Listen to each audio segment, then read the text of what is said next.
గత రాత్రి Kukatpally span lake అపార్ట్మెంట్లో హత్యకు గురైన రేణు అగర్వాల్ కుటుంబ సభ్యులను కుకట్పల్లి ఎమ్మెల్యే మాధవని కృష్ణారావు పరామర్శించారు. అనంతరం ఈ సందర్భంగా ఎమ్మెల్యే మాధవ కృష్ణారావు మాట్లాడుతూ తెలంగాణ రాష్ట్రంలో శాంతి భద్రత విషయంలో కాంగ్రెస్ ప్రభుత్వం విఫలమైందన్నారు.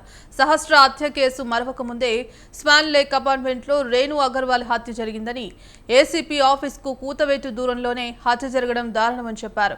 జార్ఖండ్ నుండి వచ్చిన నిందితులు 10 రోజుల వ్యవధిలోనే ఇంట్లో పనిచేయడానికి వచ్చి రెక్కి నిర్వహించి హత్య చేశారని చెప్పారు. సైన్ లేక్ అపార్ట్మెంట్ లో నిన్న జరిగినటువంటి సంఘటన చాలా బాధాకర విషయం. మరి ఈ నడమ ఈ కుక్కడపల్లిలోనే గత ఒక 20-25 రోజుల లోపల 1 మంత్ లోపలనే ఇటువంటి సంఘటనలు 5-6 జరిగినాయి. మొన్ననే పక్కగా దీనికి ఆనుకొని 300 మీటర్ల దగ్గర ఉన్నటువంటి ఏసీపీ ఆఫీస్ పక్కకు ఉన్నటువంటి చిన్న పిల్లని కూడా ఏ రకంగా చంపేసేసారు అన్నటువంటిది మనం చూసాం.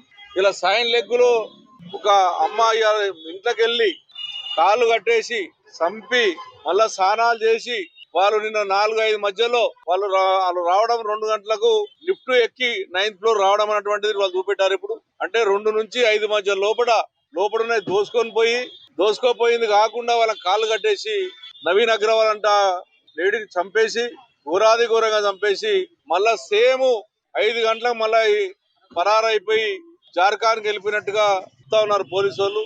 నేను పోలీసు అధికారులు కూడా ముందు నుంచి చెప్తా ఉన్నాను, లా అండ్ ఆర్డర్ తప్పింది. దొంగలు ఎక్కువైపోతా ఉన్నారు. హైదరాబాద్ నగరంలో ఆడపిల్లల్ని ఏ రకంగా చంపుతా ఉన్నారన్నటువంటి చూస్తా ఉన్నాం. మీ భయం భక్తి లేకనే జరుగుతుంది.